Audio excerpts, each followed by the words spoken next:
Please be advised this program contains content that may be distressing to some listeners, including discussion of suicide. If you or someone you love needs support, please call the Suicide and Crisis Lifeline at 988. That's 988, or visit their website at 988lifeline.org. This is Naomi Ackerman, coming to you from the Advot office in Los Angeles, California. Advot is a local nonprofit that uses the arts to empower youth to find their voice. With Advot, I have spent almost 2 decades working inside the walls of the Los Angeles juvenile lockup facilities, or Juvie, as we call it in slang. When I started this work, I drove to a juvenile lockup facility every Thursday. I would teach what we call the ripple process. The ripple process is the foundation of Advot's lessons. We use the art to teach healthy communication skills and show our youth how to create a positive ripple effect in their life. Today, Advot teaches over a dozen classes at multiple sites throughout LA County. I have had the privilege of meeting the most extraordinary youth inside the walls. Thursdays in Juvie tells the story of where it started and where they are now. First, I'll share a story about my experience teaching at the lockup facility where it all began.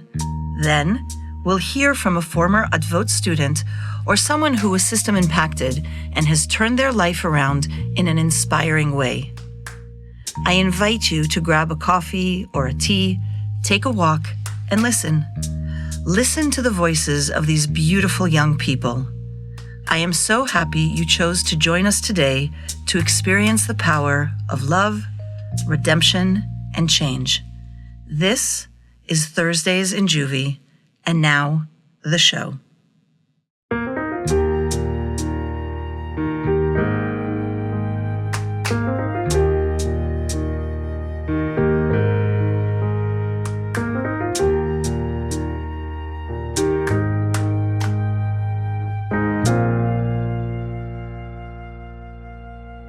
It's hard to know what truly sticks with the youth we work with. The endless words we say, the lessons we try to teach. My team at Advot say that we sound preachy, and maybe it's too much. But I realize something powerful, that what we think is preachy are often words these kids have never heard before.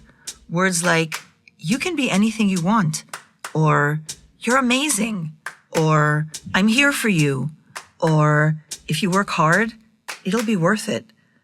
For many of us, these were phrases we grew up hearing, maybe even rolling our eyes at. But for these kids, they're new. These are words they've never been told, words they don't yet believe can be true. So we say them again and again and again. We repeat them until they resonate, until those words take root and they, the youth, start to believe.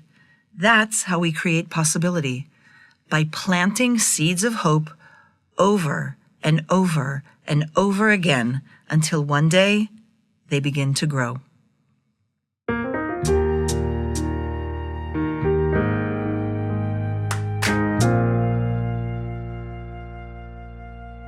Juggling. Long ago, I was a professional clown. Some people say I still am a little bit of a clown. I wasn't the best juggler, although, not to brag, I was a phenomenal stilt walker. I find that today juggling is still a challenge. You see, juggling is all about timing. One ball up, one ball down, one in the middle. If you're juggling in unison with someone else, you have to be synchronized and to have perfect timing, or the balls will fall. And I might add that when they fall, it is a mess. Juggling my life, my partner, my 3 children, my work, my friends is difficult, to say the least. One thing is clear. In the juggling game, everything will be put down and aside for my children. They will forever be my priority. My middle daughter broke her arm. It was her right arm. Our entire household rallied to help her do her homework. In doing this task, 3 things became very clear to me. 1, I still absolutely hate doing homework. 2, I had the horrible realization that my intellectual capacity is possibly at a 5th grade level, leaving me in deep trouble doing my daughter's 6th grade homework. 3, my child is very, very smart. She is smart as hell, but time management is not one of her virtues. The other morning, she realized she had a whole history packet of homework. I, on the other hand, had a hectic day ahead. I was juggling 20 different things for myself, the rest of my clan, trying desperately to get ready. She started crying, so I put all of the juggling balls on the side, sat down, and wrote the answers that she dictated to me. The interaction with my daughter was intense, funny, loving, annoying, anger-provoking, and everything a mother and daughter interaction should be. We finished the homework. I brought her to school, late of course, and as I watched her walk into school, I thought that as crazy and challenging this was, this is what it's about. This is normal for us and many of our friends. But this is not even remotely familiar to the girls in Juvie that I work with and their moms. I met her a few years ago when she was 14 and pregnant. She was in my group at the incarceration facility in Juvie. I remember every time I looked at her and her belly, something inside me would physically hurt. Such a young little girl having a baby, that's not the way it should be. During our Listen, Act, Change workshops, I remember that she repeatedly told me how she wanted to be a good mom. She wanted to give her baby everything she had never had. She wanted to take her baby to places she had never been. The capacity of this young girl's imagination and what she imaginated she would give to her unborn child was heartwarming. I remember then being touched by her desire to take her baby to Disneyland and actually writing about it. How, miss, how will I be a good mom? She kept asking and asking me. Such a simple question, such a loaded question. When we talked, I would tell her that she needs to love her child and that she needs to be there and that she needs to be gentle to the baby and herself. I remember telling her that you could only be the best mom you could be. And while saying those words, I would secretly try to convince myself as well. Pregnant girls are usually taken out of the facility at about 23 or 24 weeks. I don't exactly remember. She left before I had a chance to say goodbye or get any of her contact information. Later, I was told she had her baby. I kept thinking about her for months, wondering, how is she doing? Does she have postpartum? Is someone helping her? Is someone loving her so that she can love her baby? Is someone making sure that she is nourished on every single level so she can nourish the new life she brought into the world? A year later, I bumped into her while visiting a continuation school outside the walls, a new location that we were checking out to implement and expand our program. I know that my excitement completely overwhelmed her. I was so insanely happy to see her. This young girl is very quiet, contained, and a little reserved. The 20 times I said, "Oh my God, oh my God, oh my God, oh my God," made her blush and feel self-conscious. Such it is when a master extrovert encounters a super introvert. "How is the baby? Did you have a boy or a girl?" I ask. And then I notice that she's pregnant. I shut down and became silent. She puts her hand on her belly and says, "Yeah, I'm having another one." I don't want to seem judgmental, so I smile. "When are you due?" I ask. Everything about me changes, and I hate myself for that. "In the fall," she says. "Nice," I say. I try to sound excited. I feel my heart sinking to the ocean's depth. I can't think of what to say. I ask to touch her tummy, and I do. "You remember, miss? Remember how you told me when you're a mom, you gotta learn how to juggle? You were fucking right. But look." And she grabs 3 random objects and so help me God, she starts to juggle. What? I say. Well, she says, my baby girl. She had a girl. I sigh. She continues, my baby girl, she cried and cried and cried, and it drove me fucking crazy, miss.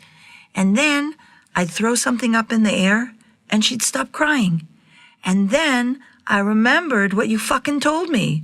And I watched this YouTube video, and I learned how to juggle. And my baby loves that. That was such good advice, miss. I stand there, flabbergasted. Wow, I say. I am absolutely speechless. What a good mom you are, I say. Yeah, she smiles. I got this mom thing. You coming to work with us here? She asked me. I hope so, I say. We're trying to figure it out. Cool. And she walks away. Honestly, I cannot move. 15 years old, 2 kids. I'm not sure exactly what I'm feeling. The person showing me the facility comes to get me. I don't know what she'll do when that baby comes, he says. I look at him and I say quietly, she will juggle.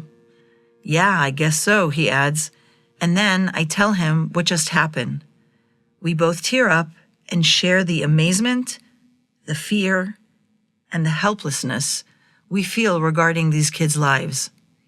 On my way home, I laugh out loud and I cry. I think of this sweet girl learning how to juggle from the screen of her phone and the baby watching her mom making an effort to entertain her. And then, suddenly, something inside me was optimistic, and I thought, it'll be okay. And that deep, dark worry and sadness alleviated a little. She will learn. She did learn. I listen to the quiet in my car, and I pray that I am right.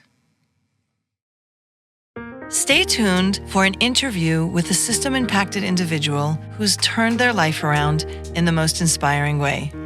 Don't forget to subscribe to the podcast to receive notifications about new shows. Join the Advot Ripple. Contribute at www.advot.org.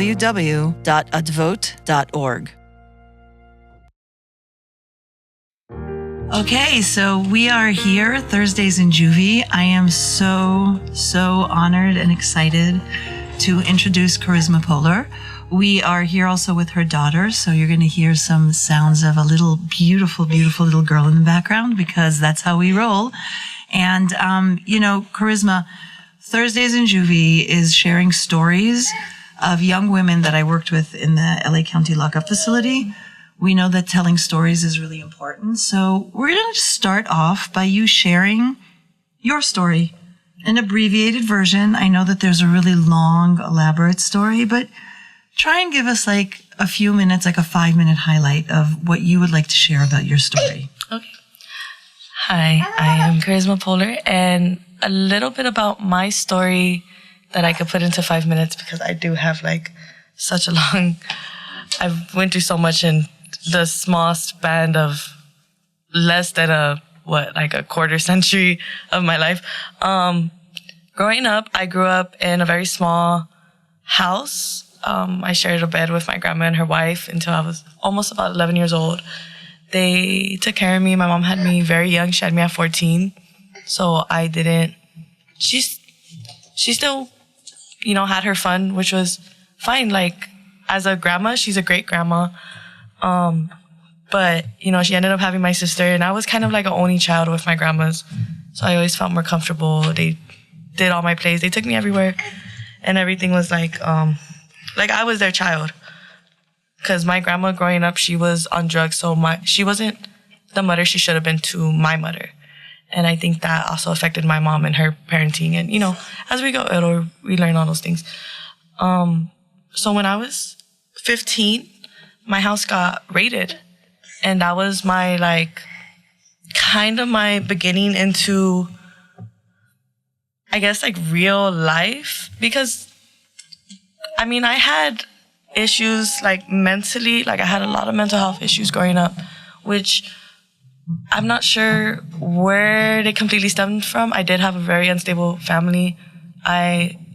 Truthfully, I've been suicidal since I was 7 years old. So that was the first time I tried to commit suicide. As a 7-year-old, I tried to hang myself. And it never went over my head as I got older. It was more just like, I feel sadness in my heart all the time for some reason.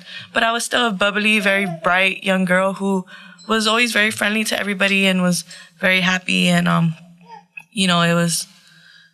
it was really, I never let anything get me down.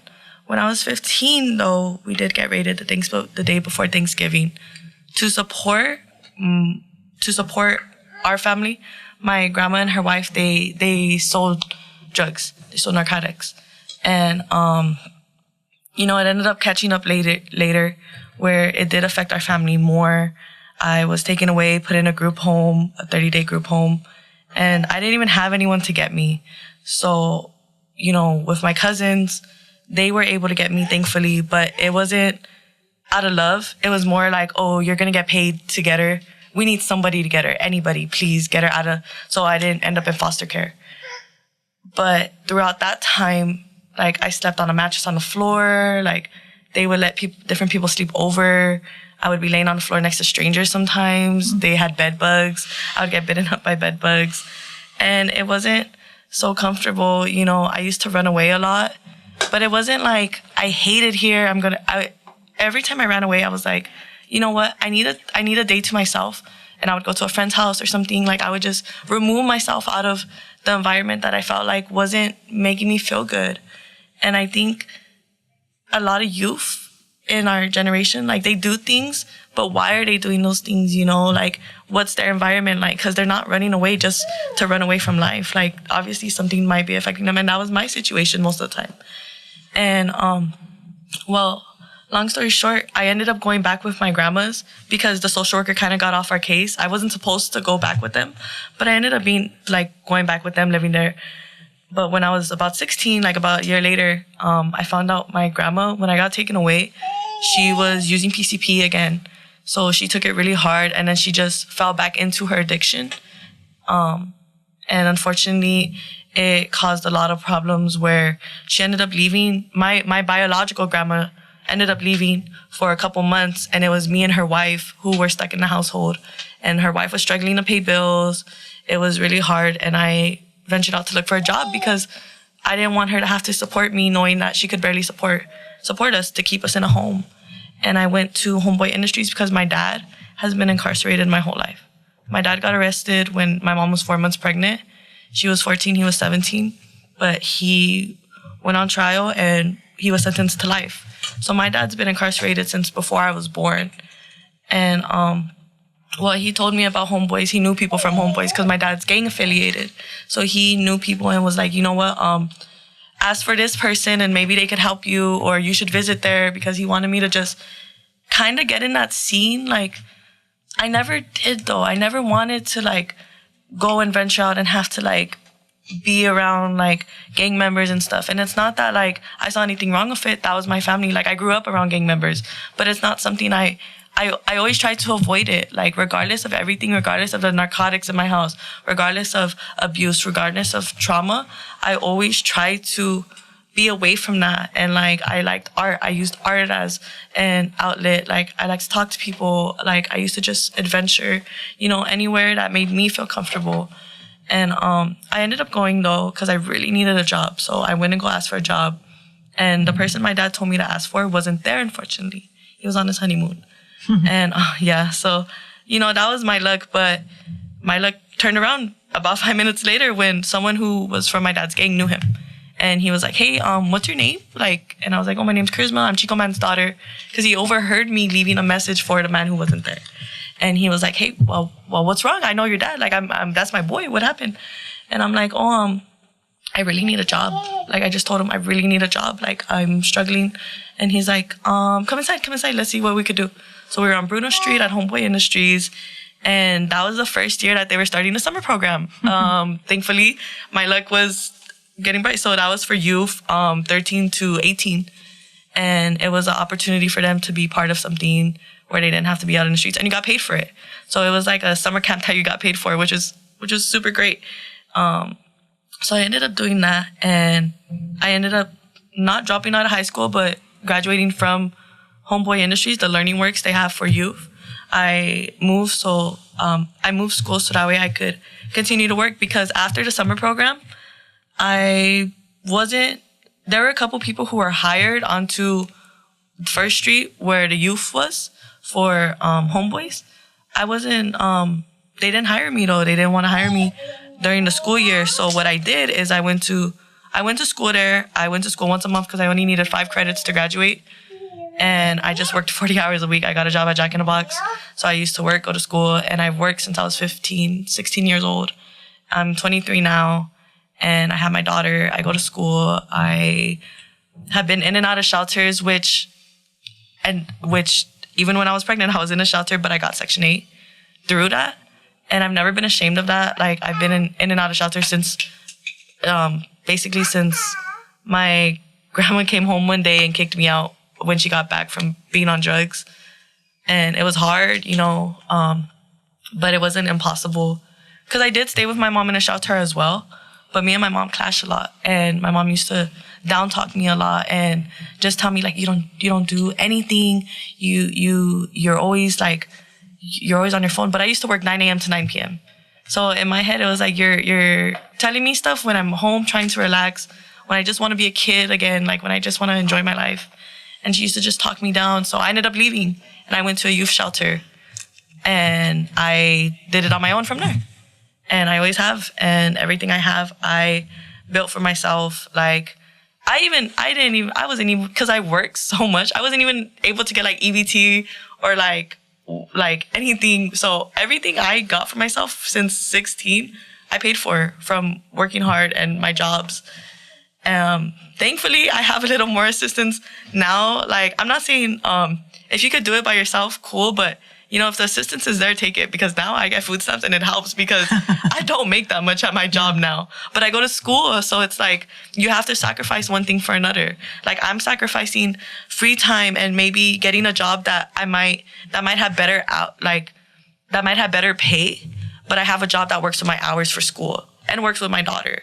Like, and they're a mom and pop shop. Like, I love them. They're very home to me too, because they treat me like a person. Like, it's not like I worked at Jack in the Box, 7-Eleven. I worked, and then I worked at Homeboys for a couple of years. I did work at Fabian's Art Academy, but it's still a program and you're still supposed to move more with your life. And I wanted to be in school. So I focus on school. I'm going to school for child development so I could be a therapist for children, because I know what it's like to not have somebody to be there. And, and I've always liked to talk to strangers and talk to people. And, that's how I met Naomi. Like, all I do is talk, but we love that you talk. We love that. And I want to just say that Charisma is one of the most hard-working human beings that I know. And while I know that you struggle with mental health issues, what I love about you is that your capacity to rise above them.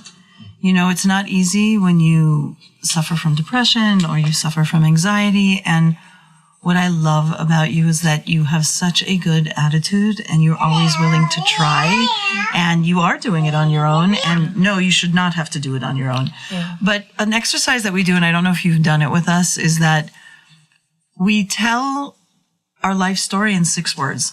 Mm. So you just told us a whole big part of your story, which is beautiful, and to me a huge success story, and one of the reasons why we chose this year to honor you at our event, because we see you as a success. And I remember you that first summer where you were kind of lost and figuring it out, and look at you now, which is brilliant. But 6 words, if you had to take 6 words to describe yourself, your life, what would be those 6 words? Overcoming all the trials and errors. Overcoming all the trials and errors. I love that. Overcoming all the trials and errors. I put into 6 words. No, that's amazing. And it's true. It's true, because I've seen you not only overcome makes us think that you just got over something. I also have seen you triumph and do really, really great. So I love that. That is beautiful. So at Advot, our slogan is "Your voice is your power." Mm-hmm. Who helped you find your voice? I can't just say like one person. Like, it can be more than one person. So ever since I was little, I would say it's like my teachers, like the adults in my life who saw the potential in me. They've always like spoken very highly of me. Like even all my teachers, they just besides me talking a lot, they always said I was really smart. They always said like they would see me do good. Even when I went to that group home, and that was new, you know, like it's not my environment, but I remember those women telling me like, if you become famous one day, like don't forget about us. Like, and I've gotten that from so many people. Like Naomi, you're one of them too. Like there's just so many people I can't even account for, because throughout my life, I've always just been like acknowledged and pushed up. Like even when I haven't acknowledged myself, because I don't give myself credit. Like when Naomi told me I was getting the award, in my head I'm like, there's so many other people I'm sure that like I don't know, probably go through worse than me and like would deserve it more. Like to me, I never felt like I deserved anything, but I worked for it, you know? So I think I was granted it, but I think in life it's not that, what is it? Some people think like they're entitled to things. And I don't think you're entitled to anything, but I think if you work hard enough and you really want it, that, you know, later on, like you deserve better for yourself. And I think that's what everybody, like, you deserve to be the best person you could be for yourself and grow into the best person you can grow to, you know, but you have to put in the work. I would say that what draws me to you is your humility. I think people can't see because they're listening, but she is a phenomenal artist and can draw and can sing. Like, you're the whole package. So not only are you worthy of being acknowledged and seen, you are like worthy on spades, because and it's not about talent. Like, yeah, you can draw, you can sing, but you're also such a good person and such a compassionate person. And I have firsthand seen, even when you don't have a lot, you always give to others. And that is very inspiring to me. And you're always trying to help others, and you're always trying to help a friend. And that's just beautiful in my eyes. But, you know, the format of this podcast is that when I worked in the camps, I would write a blog, and it tells the stories of a lot of the young women that I worked with. And the story that I tell before our interview is called Juggling, which you know really well. It's all about juggling motherhood and career. And talk a little bit about how you're figuring that out now. I mean, your beautiful daughter is sitting here with us, and you are adamant about going to school. You're adamant about having a job. I mean, I think a lot of people in your position would just lean back and say, I can't do this. So share with us what keeps you going, and what have you learned in this juggling act? I think just juggling is like, sometimes you have to take the best you can get. Like, her father is not out of her life, but he helps me take care of her. That's what I could say. Like, he helps me take care of her, which is great, because the days I work, I don't have a babysitter. I don't have anybody to watch her. I don't have any family. So it's like, he's the only person I can lean on about that, but there's not anything else I feel like I could really lean on him about. So I still do that. I still manage like everything by myself, like taking care of my daughter. Like, if she needs something, like, I know that I'm the one that has to always put it down for her. And it's always been like that, even when me and him were together. But I decided that like it wasn't going to be any different if we were together or not together. And I think just for like her sake, I thought it would be better if we would just stay separated, and like, he's a dad on his part. But, you know, like, I've said this all the time, like, I don't get a break. Like, my days off, I'm spending with my daughter, because those are the only times I have to spend with her. But it's not like it's easy for me to clean my house and like, you know, like go do laundry and like do other stuff. And then the days I don't have her, I'm at work. So it's not like it's not, sometimes I wish I could just shut down. But if I shut down, it's like you're putting something on pause that's like, it's a ripple effect. And what Advot, it's like a ripple effect, you know, like that's literally their motto as well too. It's like, you know, that ripple effect, like, because I've thought that my whole life, like, even before I had my daughter, like, struggling with depression, like, it was just like, I wish I could just stop. Like, I wish I could just literally, like, stop working and, like, take a break and, like, enjoy my life and, like, be a kid again. But if I were to do that, I wouldn't have what I had now, because I would have just put that on pause. And who knows, if I would have put it on pause, I could have lost whatever I did have, you know? Hey, thank you. Thank you. So, you talk. I actually remember a time when you were struggling with depression, and it was hard for you to get out of bed. And what inspired you to make the change? Like, what inspired you to come back to? Not that you were out of life, but I know you exited a little bit. What was the turning point that? Because this is also for people who are listening. I think a lot of people suffer with anxiety and mental health issues and depression, and a lot of us don't want to get out of bed, or we don't want to continue. What was a turning point for you that inspired you to make that change? Oh, if I could be really honest, I mean, I've been suicidal my whole life, but my motto is like, if I'm going to live a good life, I have to work for a good life. And unless I'm plan on really giving up, like, I can't make the decision to like stop working towards what I have, because that's how you just get, it's like you dig the hole deeper for yourself. And for me, it's like, instead of digging the hole deeper, like, okay, I might just have to pause, but I can't stop, because once you stop, who knows when you're gonna start going again. And it's like I've just learned to not overwhelm myself so much. Like, there's so many days I have my daughter and I don't want to get out of bed, because my only days off are when I have her. And it's like, I have to be on her time though. I have to wake up early. I still have to feed her. I have to take care of her. Like, even though I don't get any time to relax, it sucks, but it's not forever either, Like, there will be a time when I have my degree and I could have the same schedule she does, because I have her in daycare. So it's like, I do get little time between daycare, but that's when I'm cleaning my house. That's when, and then I have to go pick her up.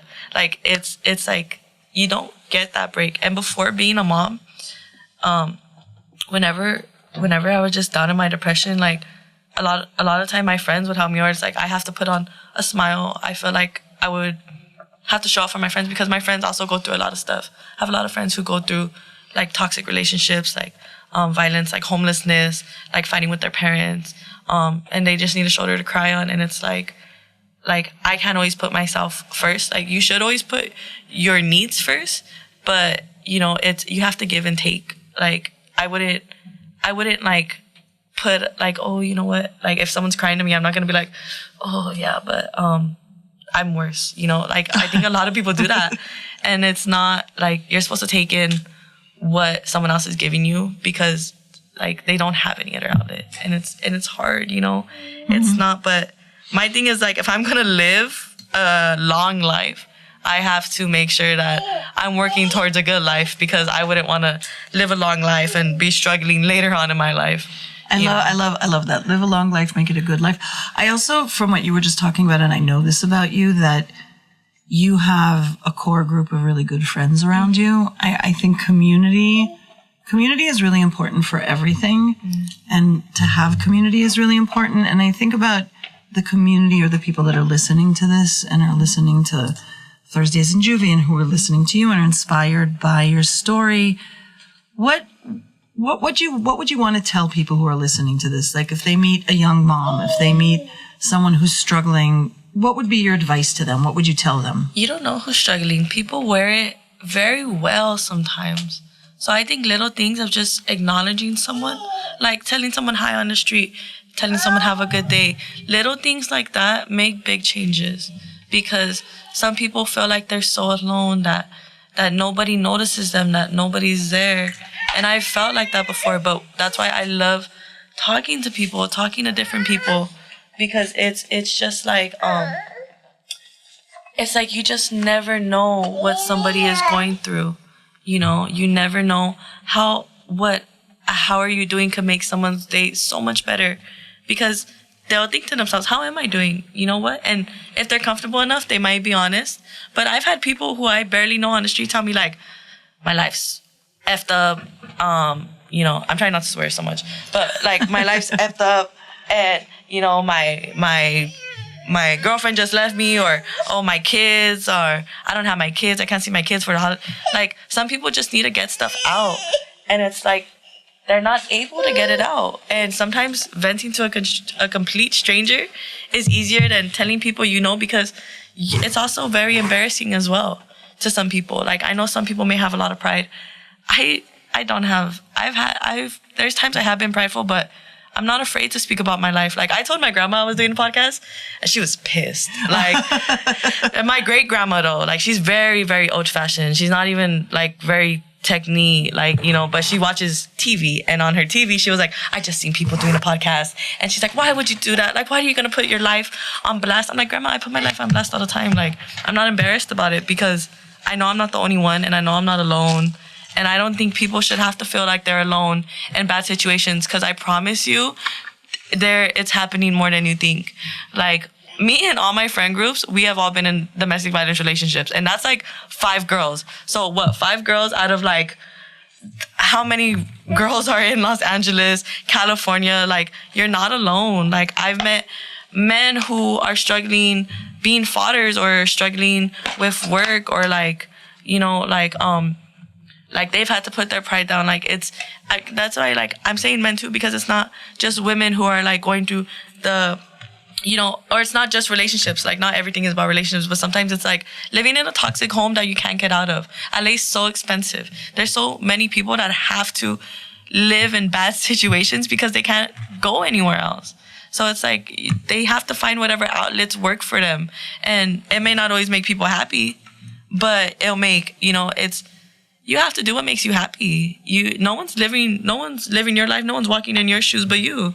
And you shouldn't ever care what anyone thinks, because unless they're going through what you're going through, they cannot have your emotions. They won't have your emotions.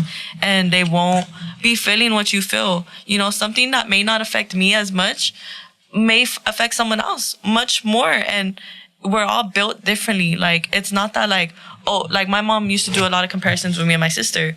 And I talk to my sister now, and she's like, well, yeah, I go through this, but you know, I know you've had it worse. I'm like, that doesn't mean it makes it any less hurtful to you. Like, don't think that it doesn't make it any less hurtful just because I'm able to do certain things. Like, I had to do these things. Like, I'm like, if you don't have to do these things, you shouldn't put yourself in this situation. Like, enjoy your life, be happy. Like, you know. I love the element of listening. And I can say firsthand, I've seen charisma listen to many people. And I think people who are listening should listen. I think a really important thing when we meet someone who is struggling or going through something that maybe is hard for us to understand is listening to their story. And really telling the stories is what this is all about, to hear stories and listen to stories, because that's how we grow and that's really how we learn. So I want one more question that I want to kind of end with. And it's really, you know, you have every reason not to trust people. You've been betrayed by a lot of people. What inspires you to trust people? Like, I think everyone deserves to be based individually. You know, I think people stereotype too much, and I think it's like, you know, people have one bad relationship. Oh, all men are bad. All women are bad. People have a bad mom. Oh, well, my mom wasn't there for me. That, you know, like, I think the way I see it, family or not, a person is a person. So, you know, whatever that person, because there's a lot of times where, with my grandma, I barely started communicating with her again. And people tell me like, like, you should forgive her. She raised you. She provided for you. I'm like, she didn't have to. I'm like, she made that choice, but she also made the choice to like later on, like cause something that did affect my life very heavily. And I'm like, and as a person, like, that's messed up. Like, as a person, that's messed up. You don't do that to somebody else. Like, I think people who intentionally hurt other people, like, yes, they're hurt, but that's individual. Like, you have to base everyone individual, because just because one person hurt you or just because one thing affected you doesn't mean that that's how it's going to be your whole life. You know, there are people who want to help you, and there are people who understand, you know, like, some people just live in a general category, and that's not life. Everyone is different. Everyone's stories are different. Everyone goes through, you know, like, different experiences. So I judge people individually, and I give people many chances. I give people so many chances until I realize it's like, you know what, this is the type of person you are, and you're not going to change. And, you know, but that's them as an individual, because there are people who will change. There are people who will put in the effort, and actions speak louder than words. Just because someone says something doesn't mean they're going to really do it until they actually put the action into it.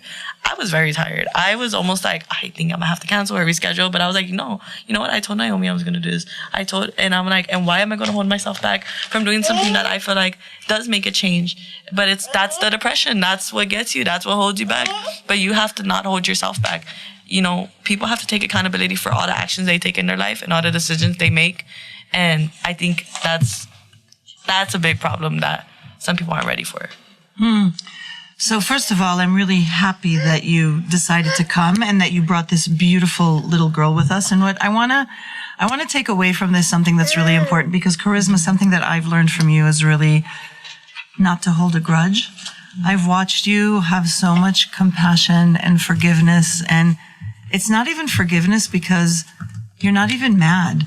I hear you talk about your daughter's dad, and I know many moms whose the dad is not involved and they say bad things and they trash talk, and you always really see the half full cup of the glass. And I really appreciate that attitude, and I appreciate you, and we are so excited that we're going to get to celebrate you. Yeah, I think honesty is the best, so yeah, I'm not embarrassed, and I'm not like, I just think you have to be real about certain things. Like, I will never talk him down about being a bad dad, because it's like, you know what? I don't know what he does on his time, but I know she's taken care of. And that's all that matters to me. Like, he may have not been a good partner, but he's a great dad. And I can't say that for some people. Some people are both. Some people double down on being a bad partner and then not being a present father. But at least he's a present father. And, I don't hold a grudge. It's more like sometimes disappointment, because I'm very understanding. I tell people all the time, just talk to me. Just tell me the truth. Just be honest with me. And, that helps create that... What? That helps create that barrier of it helps break the barrier of the wall where people feel comfortable and uncomfortable. Yeah, I think it's just about breaking barriers and breaking walls, and just, you find out what works for you the best. But honesty is the best policy. You don't want to hurt anybody for no reason, just tell the truth. Just be real with yourself. And if you're not ready for something, if you're not, and that's with anything. Some people listen to things and they just go to relationships or stuff like that. No, with a job. If a job is not working for you, if you're not happy, find something that works for you and be happy, because it's always just going to hurt you and it's always just going to drag you down. Wow. I think we've gotten to the end of this capacity of this beautiful girl. No, we're so happy that you brought her. We're so happy that you were here. And for people who are listening, I really want you to practice not blaming, but accepting and knowing that we can all do what we can do and not a lot more than that. And I love your attitude. I am so happy that we're going to celebrate you, and I'm really happy that you chose to come today. So thank you so much, Charisma. Thank you. Thank you. Awesome. Thank you for choosing Thursdays in Juvie with Naomi Ackerman in partnership with Advot. We know that you have many choices to listen to, and we appreciate you giving us your time today. Time is precious, so we must pay attention to people who serve time. We hope that hearing these stories will help you see the youth Advot works with as the amazing humans they are, and not just case numbers. Did you enjoy the podcast? If so, please share it with your family, your friends, and colleagues. To learn more about Advot or to make a contribution, visit www.advot.org. Special thanks to the Boyle Heights Arts Conservatory for their support in producing this season of Thursdays in Juvie. We hope you'll join us again, because the more we listen, the better we understand. And the better we understand, the more compassion we have. Compassion changes the world. Listening is the first step. In gratitude.